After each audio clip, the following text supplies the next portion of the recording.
update terakhir tentang ijazah palsu dan skripsi palsu Joko Widodo ini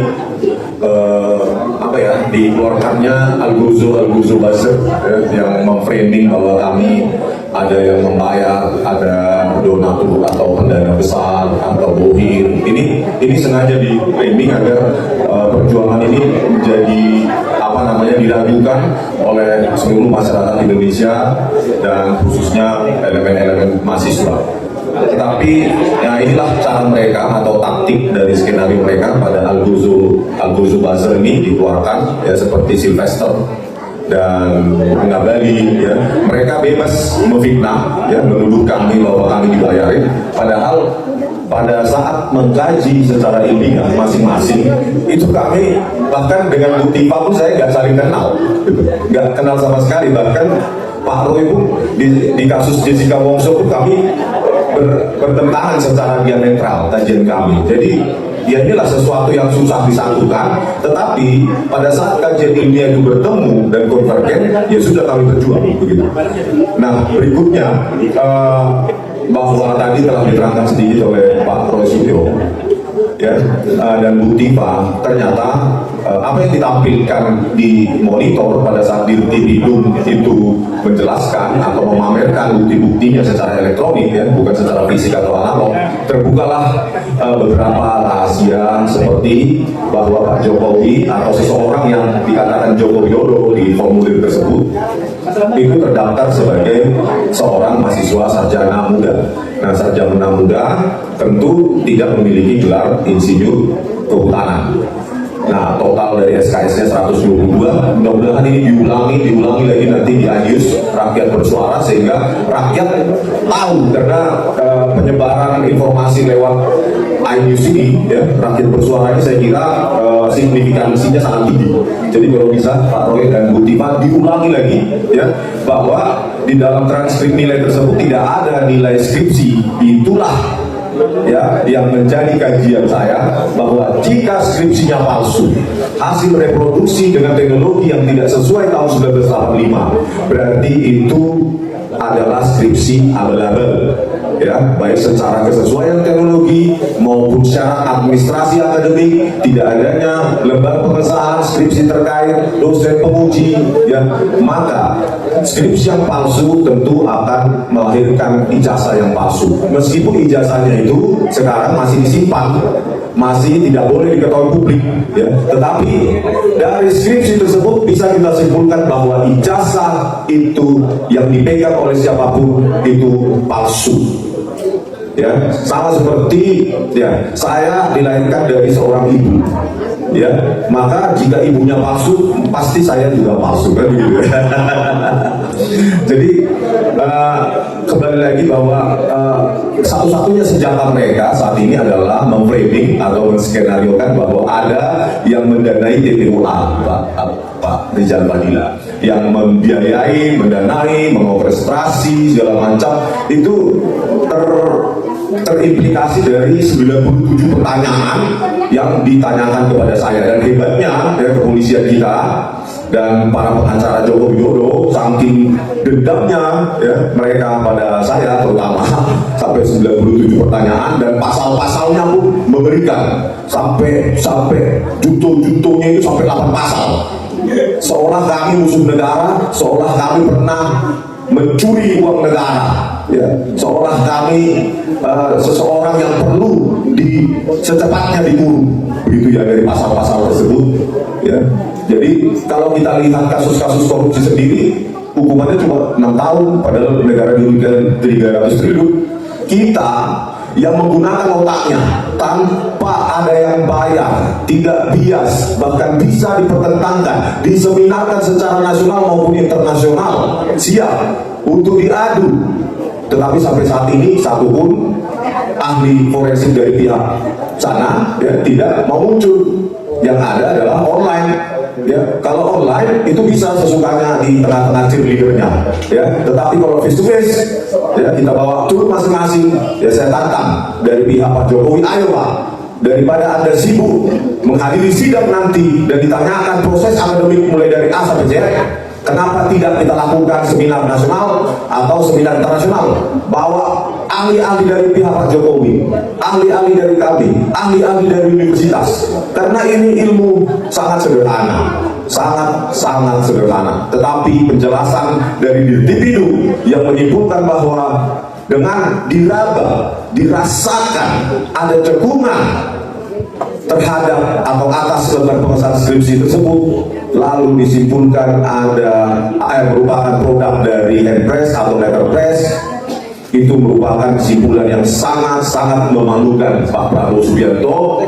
Ya, bagaimana laboratorium forensik Mabes Polri menyimpulkan hanya dengan meraba, merasakan, lalu disimpulkan bahwa itu produk dari letterpress atau handpress. Ini memalukan Pak Prabowo Subianto.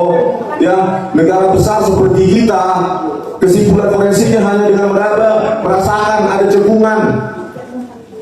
Pak Prabowo Subianto secepatnya ganti Kapolri Listio Sigit Prabowo. Itu solusi paling mendesak, sehingga diganti juga Dirtipidum yang sangat memalukan tingkat dunia. Ya. Bagaimana kesimpulan prematur, bukan hanya prematur ya, itu menentang prosedur keilmiahan, karena itu subjektif. Penabaan itu tidak bisa diulangi dan hasilnya pasti tidak sama, karena itu adalah suatu proses yang subjektif. Bagaimana proses yang subjektif menyimpulkan bahwa tidak ada tindak pidana dari seorang Joko Widodo kalau ditanyakan ke seluruh dunia? Kalau saya sih menantangnya satu saja. Barang bukti yang saya perlukan adalah skripsi saja, cukup. Skripsi itu bisa membuktikan ijazah itu palsu. Ya, lembar pengesahan skripsi diuji usia kertasnya, jenis tintanya, usia tintanya dengan proses uji fisika maupun kimia.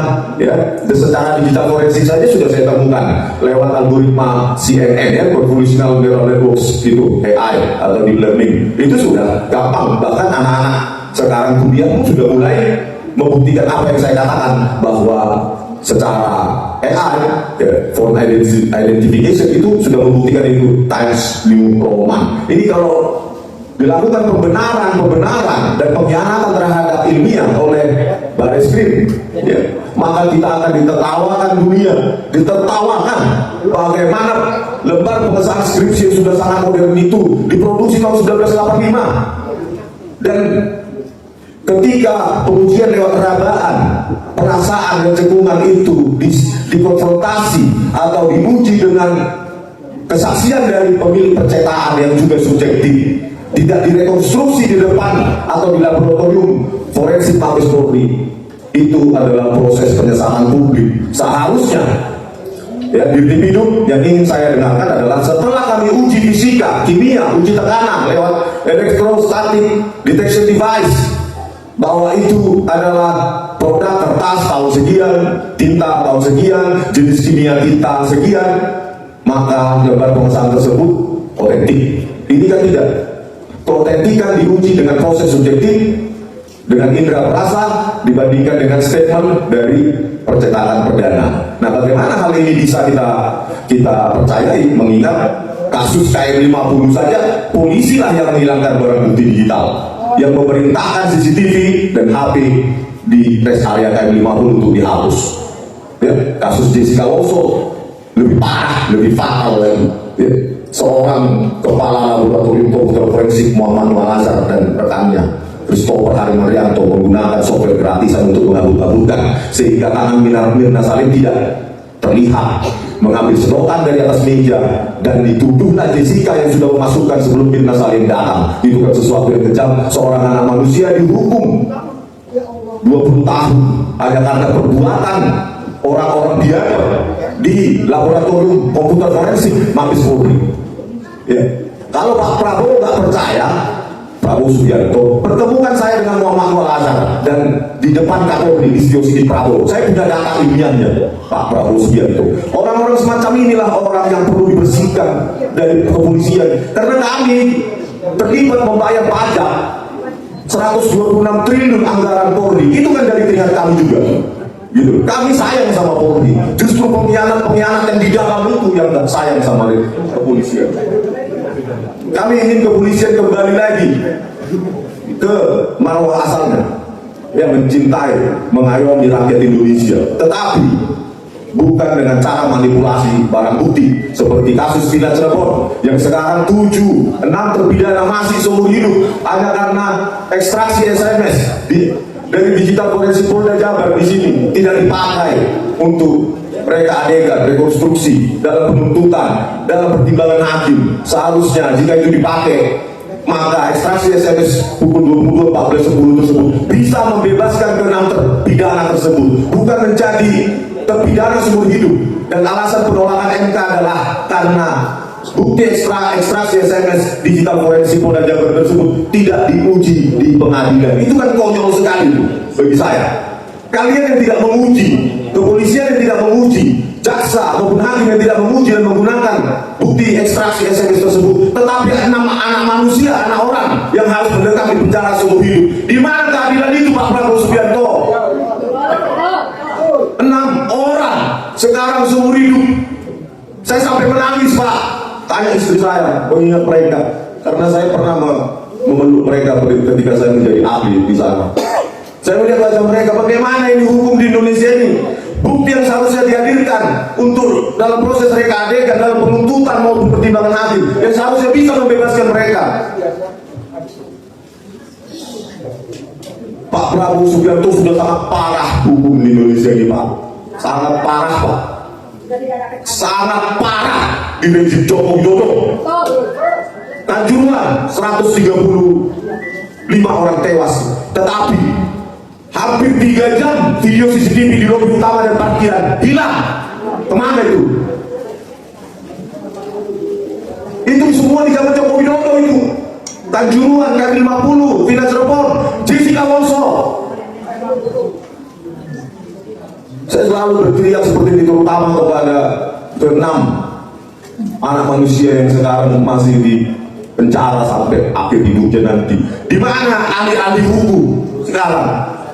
Di mana profesor-profesor hukum? Civil society di mana sekarang? Ada nama-nama manusia dihukum seumur hidup karena ekstraksi SMS bisa membatalkan skenario pembunuhan, pemerkosaan bergilir, mengantarkan jenazahnya dari lahan kosong ke jembatan Talu. Ketika bukti SMS itu dipakai dalam reka adegan, dan sekarang ada 2 DPO yang masih fiktif, maka itu bubar semua skenario itu. Mereka sekarang masih di penjara, Pak Prabowo Subianto. Apakah Bapak masih seorang presiden sekarang? Pak, benahi Pak hukum di Indonesia ini, Pak. Rakyat sudah menangis. Apakah Bapak menunggu rakyat turun ke jalan? Jangan, Pak. Harganya terlalu mahal. Dengarkanlah saya, Pak. Kalau Bapak nggak percaya terkait Villa Cirebon tadi itu kayak 50 maupun terutama Jessica Woso, betapa bobroknya kepolisian di Indonesia ini. Saya siap, Pak, dihukum seumur hidup saya siap. Tangan saya di Nusa Kambangan. Sudah hancur sekali Pak Prabowo Subianto hukum di Indonesia. Bayangkan kalau menganalisa saja kena pasal 12, ancaman 12 tahun. Padahal peneliti berhak salah. Bapak menjanjikan 2045 Indonesia emas, tetapi demokrasi dibuka semacam ini. Kalau kami saja bisa diancam 12 tahun, berarti kalau rakyat biasa yang tidak punya komunitas untuk mendukungnya bakal akan diam bungkam. Dan saya kecewa kepada civil society yang lain, kenapa nggak bersuara, terutama 6 anak manusia ini sekarang sudah dilupakan. Saya kadang-kadang pagi sedih, ada anak manusia di sana, Pak Prabowo Subianto, seumur hidup, Pak, gak ada harapan keluar, Pak. Mereka anak manusia, Pak Prabowo Subianto. Aduh, sedih kali, Pak Prabowo Subianto. Kalau kami apa, Pak? Cuma 12 tahun masih ada angka, masih ada peluang untuk bebas. Tetapi itu anak manusia 6 orang sekarang di penjara Cirebon, Pak Prabowo Subianto. Sedih saya, Pak. Republik ini kok dibangun seperti ini hasilnya. Pak Prabowo Subianto, setiap hari harapan saya semakin tipis, Pak. Kok udah 9 tahun, 9 bulan begini, Pak. Seolah-olah Bapak menjadi gesek kakinya Joko Widodo. Menteri-menteri Bapak pun sisa-sisa dari Joko Widodo, limbah-limbah Joko Widodo. Bersihkan itu, Pak, terutama Kapolri itu. Ya. Harusnya Kapolri meminta maaf. Ya, Kapolri Listio Sigit Prabowo harusnya meminta maaf karena ketidakprofesionalan lintas dari Polresta Cirebon tidak menggunakan bukti digital forensik Polda Jabar, ekstraksi SMS yang seharusnya membebaskan mereka, dan akhirnya mereka dibunuh sebelum itu. Anda manusia, Listio Sigit Prabowo. Sedih saya Pak Prabowo Subianto, sedih. Itu aja lah. Kalau masalah kami, apalah, kami cuma ancaman 12 tahun, saya bilang. Siap. Tentu kami akan lawan. Ya. Siap, dan kami akan lawan Pak Jokowi. Anda sudah tidak lagi jadi presiden. Cukup 2 korban, Bambang Tri dan Isu, korban Anda. Pengadilan sesat. Menghukum orang tetapi tidak berani menunjukkan ijazah aslinya, hanya ijazah fotokopi. Tak tahu saya dilegalisir atau tidak. Kalau kami, apalah kami, kalau dibandingkan penderitaan yang dirasakan teman kita satu bangsa satu tanah air, 6 orang yang sekarang mendekam tidak ada harapan, dan civil society pun sekarang sudah mendiamkannya. Entah bagaimanalah kita rakyat Indonesia ini, kita mendiamkan sesuatu yang tidak benar. Ya, saya kecewa Pak Prabowo Subianto. Oke, terima kasih. Terima kasih. Ya, para sahabat narasi pena, untuk menjawab keraguan kita sebagai masyarakat awam, tentu harus melihat ya, dalam konteks ijazah Pak Jokowi ini, kita harus mendengarkan pendapat para pakar dan ahli. Misalnya dalam hal ini kita sering mendengarkan apa yang dikatakan Bung Rismon sebagai ahli pakar digital forensik, dan juga Bung Roy Suryo. Beliau adalah pakar telematika, dan itulah yang selama ini diikuti oleh banyak publik di tanah air untuk menjawab pertanyaan besar yang sudah berlangsung bertahun-tahun, yaitu bagaimana keaslian ijazah Pak Jokowi itu, apakah asli alumni UGM atau bukan. Nah, beliau berdua sudah menyatakan itu tidak asli.